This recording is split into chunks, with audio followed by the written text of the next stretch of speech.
नमो भगवते वासुदेवाय। विष्णु पुराण से पहला अंश 16वां अध्याय नरसिंह अवतार विषयक प्रश्न। इसे होली दहन पर जरूर सुने, अवश्य सुने। श्री मैत्रेय जी बोले, आपने महात्मा मनुपुत्रों के वंशों का वर्णन किया और यह भी बताया कि इस जगत के सनातन कारण भगवान विष्णु ही हैं।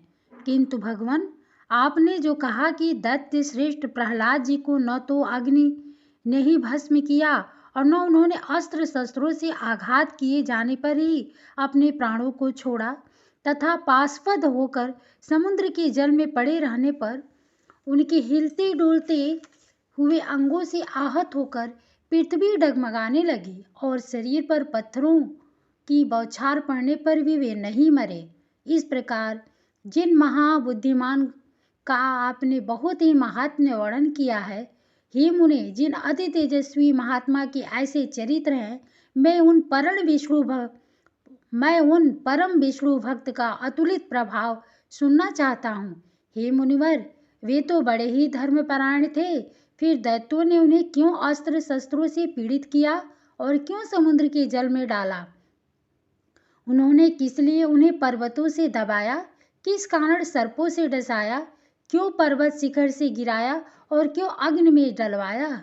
उन महादैत्यों ने उन्हें दिग्गजों के दांतों से क्यों रुधवाया और क्यों सर्वशोषक वायु को उनके लिए नियुक्त किया? हे मुने, उन पर दैत्य गुरुओं ने किस लिए कृत्या का प्रयोग किया और संबरासुर ने क्यों अपनी सहस्त्रों मायाओं का वार किया? उन महात्मा को मारने के लिए दैत्यराज के रसोइयों ने जिसे वे महाबुद्धिमान पचा गए थे, ऐसा हलाहल विष क्यों दिया? हे महाभाग महात्मा प्रहलाद का यह संपूर्ण चरित्र, जो उनके महान महात्म्य का सूचक है, मैं उन्हें सुनना चाहता हूँ। यदि दैत्यगण उन्हें नहीं मार सके तो इसका मुझे कोई आश्चर्य नहीं है, क्योंकि जिसका मन अन्य भाव से भगवान विष्णु में लगा हुआ है, उसको भला कौन मार सकता है? आश्चर्य तो इसी का है कि जो नित्य धर्मपरायण और भगवत आराधना में तत्पर रहते थे, उनके ही कुल में उत्पन्न हुए दैत्यों ने ऐसा अति दुष्कर द्वेष क्यों किया? क्योंकि ऐसे समदर्शी और धर्मवीरु पुरुषों से तो किसी का भी द्वेष होना अत्यंत कठिन है। उन धर्मात्मा महाभाग मत्स्यहीन विष्णु भक्त को दैत्यों ने किस कारण से इतना कष्ट दिया, सो आप मुझसे कहिए।